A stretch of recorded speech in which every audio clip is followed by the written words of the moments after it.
call the case State of Ohio versus Frederick Reer, 2024-0091. We're here for purposes of the pre-trial. Mr. Rich is here on behalf of the defense. Mr. Civilly and Mr. Caceres are here on behalf of the state. The parties informed the court that they had reached a plea agreement. The court's understanding of the plea agreement would be as follows. The defendant would be pleading to count 1, tampering with evidence, a felony of the 3rd degree. Count 2, a gross abuse of a corpse, a felony of the 5th degree. Amended count 5, now an involuntary manslaughter charge, a felony of the 1st degree. And count 6, tampering with evidence, a felony of the 3rd degree. In exchange for those pleas, the state would dismiss the remaining charges in the matter. The court would schedule a sentencing hearing for January 5th, which was the original trial date in this matter, and that would be at 9 o'clock. So we'll expect the parties here at 9 o'clock. The parties would come back here to argue the sentencing based from the ranges provided by statute on those offenses. Is that the understanding of the parties? That's correct. Yes, Your Honor. All right. Is that your understanding as well, Mr. Reer? Yes, sir. All right. I'm going to ask if you would stand up for me and raise your right hand.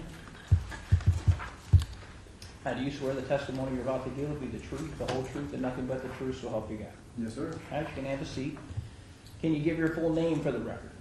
Frederick Reer. And are you a citizen of the United States? Yes, sir. How old are you? 42. And what level of education have you reached? High school graduation. I take it you can read and write English? Yes, sir. Are you under the influence of any medications, drugs, or alcohol as you appear here today? No, sir. Have you ever been diagnosed mentally ill or incompetent? No, sir. Do you understand the charges that you're pleading to? Yes, sir. Again, as I look at those, that would be count 1, tampering with evidence. That's a felony of the 3rd degree. Count 6, tampering with evidence, is also a felony of the 3rd degree. Each of those charges have potential 9 to 36-month prison sentences that could be imposed and up to $10,000 in fines. Count 2 is a charge of gross abuse of a corpse, a felony of the 5th degree. A 6 to 12-month prison sentence could be imposed with up to a $2,500 fine. And amended count 5 is an involuntary manslaughter charge, a felony of the 1st degree. That would have a potential for 3 up to 11 years in prison, and also up to a $20,000 fine. Are those then the penalties and the charges that you're aware that you're pleading to? Yes, sir. If the court were to impose all of those sentences consecutively to each other, that could be as much as 18 years in prison. Do you understand that? Yes, sir. As far as those charges, you would have ability to earn credit toward those. It's an earned time credit. Because these charges are from an earlier year, the earned time credit would be under the old version of the statute, which means you can get up to 8% of your stated prison sentence reduced by good behavior at the institution by following their rules and regulations. But they do reserve the right to reimpose that time if you violate their rules. Do you understand that? Yes, sir. There also would be post-release control. In this instance, post-release control would be mandatory, and that would be for a period ranging from 2 up to 5 years, depending on the discretion of the Department of Corrections. But it will mean that you will be, when released, placed on terms and conditions up to those periods by the parole board. If you violate their terms and conditions, then you could be returned to prison for up to 9 months for each of those violations, up to a total of 50% of your originally stated prison sentence. In addition, if you were to commit a new felony while you were on post-release control, at that time you could be returned to prison for the remainder of the post-release control time, or for 12 months, whichever of those is longer, in addition to any time on the new felony. Do you understand that? Yes, sir. As far as judicial release, you would have the ability to apply to this court to be released early because the sentence, the highest sentence could exceed 10 years. If that were the case, you may have to wait until that time. Your sentence, as far as the range is otherwise, it would be possible to give you a sentence that would be less than 2 years. If that were the case, then you could apply at any time. If your sentence were between 2 years and 5 years, then you have to wait 180 days before you could apply to the court to be released. If your sentence is exactly 5 years, you have to wait 4 years to apply. If it's 5 years or more, but less than 10, you have to wait to the 5th year. And then again, as I indicated initially, if it's over 10 years, then you do have to wait until half of your sentence has expired before you could ask for a release. Do you understand that? Yes, sir. As far as your current situation, are you presently on probation, parole, or community control? No. And I'm not aware that you are. But I have to ask that question because if you were, your plea in this court could be the basis of a revocation proceeding in those other courts, and any time imposed here could be consecutive to time imposed there. Do you understand that? Yes. All right. Here it's also possible the court could place you on a community control sanction, meaning you'd be on terms and conditions here locally with the court. Those can last up to 5 years. Could include such things as going to a halfway house or a CBCF, or simply being placed down what people normally think of as probation. If you violated those terms and conditions, the court could revoke them and either impose a more restrictive form of community control, or the court could then impose sentences from the ranges that we discussed. Do you understand that? Yes, sir. Do you understand that your plea of guilty is a complete admission of your guilt? Yes, sir. And do you understand upon acceptance of a plea, the court can proceed with judgment and sentence? Yes, sir. Do you understand that there are certain civil rights that you lose as a result of a felony conviction? Yes, sir. Those rights include the right to vote, to hold office, to possess a firearm, to work as a public employee, to serve on a jury, and in some instances can result in denial of certain professional licenses. In addition, there's a prohibition under federal law to prevent you from having a firearm as well. Those civil rights might be restored to you after you've been released from incarceration or have completed your sentence. I know you had an opportunity to consult with Mr. Rich, and I'm sure he's gone over with you your rights in this matter. But I do have to cover with you here on the record your constitutional rights.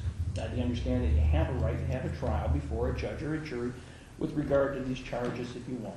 Yes, sir. Do you understand you have a right to be represented by an attorney and a right to have an attorney appointed for you if you can't afford it? Yes, sir. Do you understand you have a right to confront any witnesses the state might present against you? Yes, sir. And do you understand you have a right to have your attorney cross-examine those witnesses?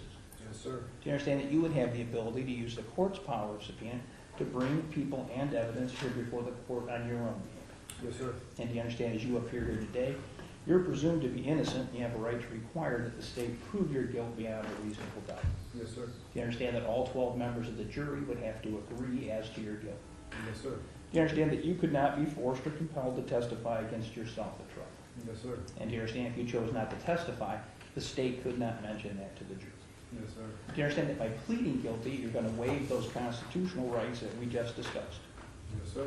Do you understand that you would also lose the right to appeal a guilty verdict? Yes, sir. Now, you still may have some rights of appeal that could apply. Any appeal that you would wish to file, you have to do so by filing a notice with our clerk of court's office within 30 days from the date of the judgment entry that imposes your sentence. Do you understand that? Yes, sir. Have you had a full opportunity to discuss these matters with Mr. Rich? Yes, I did. I discussed them briefly with him, yes. All right. And do you believe, I should say, have you had an opportunity, first of all, has he had an opportunity to share with you the information that the state's provided with regard to what the state intends to prove? In other words, has he shared the discovery with you, the police reports, those types of things? Yes. All right. And have you had a chance to discuss with him any possible defenses that you might have to those charges? No, I haven't. All right. Do you need additional time to do so at this point? Mr. Rich, have you had those kind of discussions with him? Yes, we have, Your Honor, several. Not fully. Do you need some additional time with your attorney before you go forward? No. All right. You feel comfortable that you have had a chance, you had an opportunity to discuss those things? I don't feel no. My lawyer don't come out and see me. Well, if you need additional time, now this is the time to ask for it. If you're prepared to go forward with the plea, I'm happy to take it. But if you tell me you need time to speak with your attorney before we go any further, we can take a break. Your Honor, there have been multiple client conferences, not including this morning. Saw him again on Friday. Saw him before almost every court appearance, reviewed the discovery. Only in this room over here. You don't come out to the jail that much, Your Honor. I'm not making a big stink about it right at this moment, but you can check the jail logs. All right, my question, I guess, is do you need more time with it? No, sir. All right, very good. I'll ask this question. Are you satisfied with his advice and his competence in coming to this plea? Yes, sir. I'm just not satisfied with the fact that you guys don't have a law library. All right, in the court or in the jail. all right. And at this point, did you receive a written copy of the plea agreement? Did you get a chance to review that written plea agreement? Yes, I don't see it on my glasses, but yes, I think I did. Okay. And Mr. Rich, did you have a chance to go over that written plea agreement with him? I did, Your Honor. All right. And do you believe, Mr. Reer, that you understand the terms and conditions in that document? Yes, sir. Do you believe it's in your best interest to enter into this plea? Yes, sir. All right. Now, other than what we've discussed here, the reduction, or I should say, the reduction of the one charge, amended count 5, to now being involuntary manslaughter, the dismissal of the remaining charges based on your pleas in this matter, and the opportunity to argue the appropriate sentence at sentencing, have there been any other threats or promises that have been made to you by your attorney, the state's representative, or the court to cause you to enter into the plea? No, sir. All right.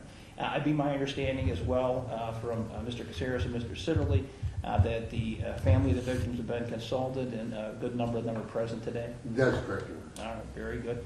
As far as the underlying basis for it, the parties informed the court at pretrial conference that there would be a stipulation that there is a factual basis underlying each of the charges and satisfying their elements. Is that the understanding of counsel? Yes, Your Honor. And in addition to that, Your Honor, I need to put something on the record. You may. Okay. Amanda Dean died on or about July 7th, 2017. The parties agree, Your Honor, that the corpus delicti of Amanda Dean's death was not discovered until BCI got involved with the investigation in 2023. Also, Your Honor, Reagan-Tokes and the Reagan-Tokes law does not apply because the actions here or conduct here occurred before the enactment of the Reagan-Tokes statute. All right. And my understanding is the plea was drafted in conjunction with it. That's correct, Your Honor. All right, very good. And then, Mr. Rich, you agree that it would be a stipulation as to the underlying basis for each of the charges? Yes, Your Honor. And do you understand, Mr. Reer, that that means that you're agreeing that for each of those charges that you're pleading to, there is in fact a basis for those in what occurred? What do you mean by that? What I'm indicating is that each of those charges have elements that have to be met, and for each of those elements, you're agreeing that there is a factual basis, that in fact this did happen, that these charges that you're agreeing to are events that did occur. Yes, sir. All right. Then with regard to count 1, the offense of tampering with evidence being a felony of the 3rd degree, how do you wish to plead? Guilty. And with regard to count 2, gross abuse of a corpse, a felony of the 5th degree, how do you wish to plead? Guilty. And with regard to amended count 5, involuntary manslaughter, a felony of the 1st degree, how do you wish to plead? Guilty. And lastly, on count 6, tampering with evidence, felony of the 3rd degree, how do you wish to plead? Guilty. Are those pleas being made voluntarily and of your own free will? Yes, sir. Have you understood the proceedings here in court today? Yes, sir. Do you have any questions about what we've done up to this point? No, sir. Then the court finds the defendant's been advised of his constitutional rights, he's made a knowing, intelligent, and voluntary waiver of those rights. The court finds that the defendant's plea was made knowingly, voluntarily, with an understanding of the charges, the maximum penalties, and the effect of entering the pleas. Defendant's pleas of guilty are accepted. Findings of guilty are made as to counts 1, 2, amended count 5, and count 6. At this time, we're going to circulate the plea agreement for signature. Again, we've assigned the matter for sentencing on January 5th at 9 o'clock. The court would, at this point, revoke bond pending the sentencing. Is there anything further that the parties wish to place on the record other than signing the agreement? No, Your Honor.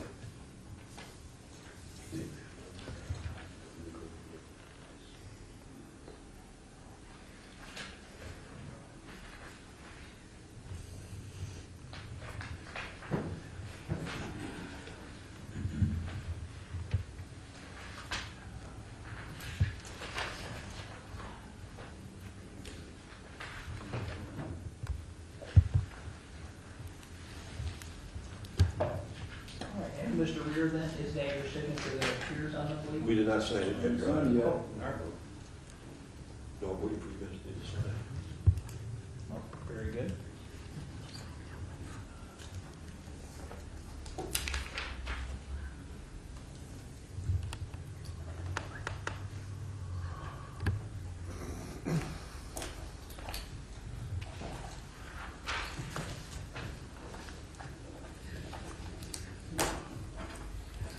All right, then this time, Mr. Reer, is that your signature on the plea?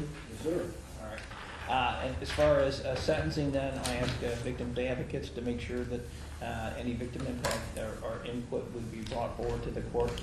We discussed prior to coming out the potential for a pretrial or pre-sentence investigation. Mr. Rich, did you inquire any further on that? Your Honor, we're going to waive his right to a pre-sentence investigation. All right, okay, very good. Then we'll see you back here on the 5th. Anything further you want to put on the record today? No, Your Honor, thank you. Nothing from the defense, Your Honor. All right, I will indicate I do appreciate the cooperation that we've had from counsel. This matter's gone on for a very long time.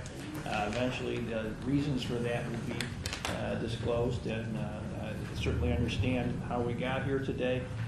Look forward to seeing you all back here on the 5th for sentence. Thank you. Thank you, Judge.